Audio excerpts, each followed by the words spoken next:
skeletons with different formations of calcite deposit inside the cave. So sa cave na to, entrance pa lang, makikita na natin yung mga calcite deposits at yung mga different formations nila. Okay, tulad dito. Ito nga sa taas, ito yung tinatawag na stalactites. So yung stalactites, sila una nag-drop ng tubig from ceiling, tumutubo sila pababa. At yung dinadrop nilang tubig, nagkukulang naman sa baba, na yun naman yung tinatawag na stalagmites. So yung stalagmite, tumutubo naman siya from the ground pataas. So pag tuloy-tuloy yung tubo ng dalawa, sabay sila hanggang sa nag-met or nag-connect. So pag nag-connect na po yung stalagmite stalactite, yun naman po yung tinatawag na column or pillar. Meron tayong formation sa gitna na makita po na connected na stalagmite at stalactite. Ayun. So, column na po yan. So, ang calcite po, initin na pagtubo ng calcite sa mga cave is per 1 square inch, 100 years. Ganun po yan katagal. Yung mga ganito kalaki mga formation sa mga cave is commit namin na sa mga 1,000 years old na po yan. Okay.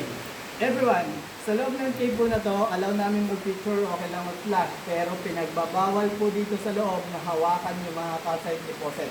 Okay? Especially yung white calcite. Kasi yung skin natin, meron tayong natural oil or acid na pag yung tao humahawak sa calcite, nagkakaroon ng chemical reaction. Nagdadamage po yung calcite. So nag-iba yung kulay hanggang sa possible na pag tuloy-tuloy na hinawakan yung calcite, namamatay sila. Okay? Gusto namin po na ma-preserve yung mga formation sa loob, kaya yun. Bawal kumuha ng kahit anong bagay sa loob, bawal humawak. Okay lang mag-picture, okay lang mag-flash. Okay? So everyone, about sa loob din, no? May mga wild animals din tayo makita. Okay? Meron mga bats, swallowbirds, cave frogs, cave spiders, crickets, and snakes. Sometimes. Okay. Madalang lang yung mga makita sa loob ng cave na to.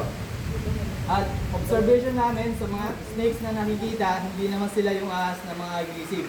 Kumbaga, na-observe namin na pag may ahas kami nakikita, doon lang sila sa lugar, hindi sila lumalapit sa tao, hindi halos gumagalaw pagka may ilaw na or may ingay. Okay, everyone.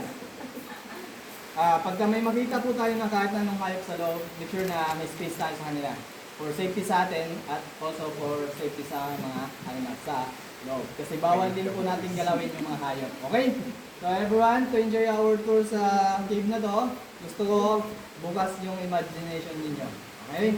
Para ma-enjoy ninyo yung mga different shapes ng calcite sa loob ng cave na to. Okay? May mga forma doon na pwedeng kayo na lang yung mag-imagine kung anong Di ba forma sir, niya. kailangan open-minded? Yes.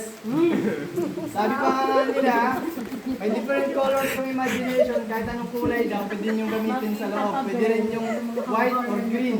Green-minded. Okay.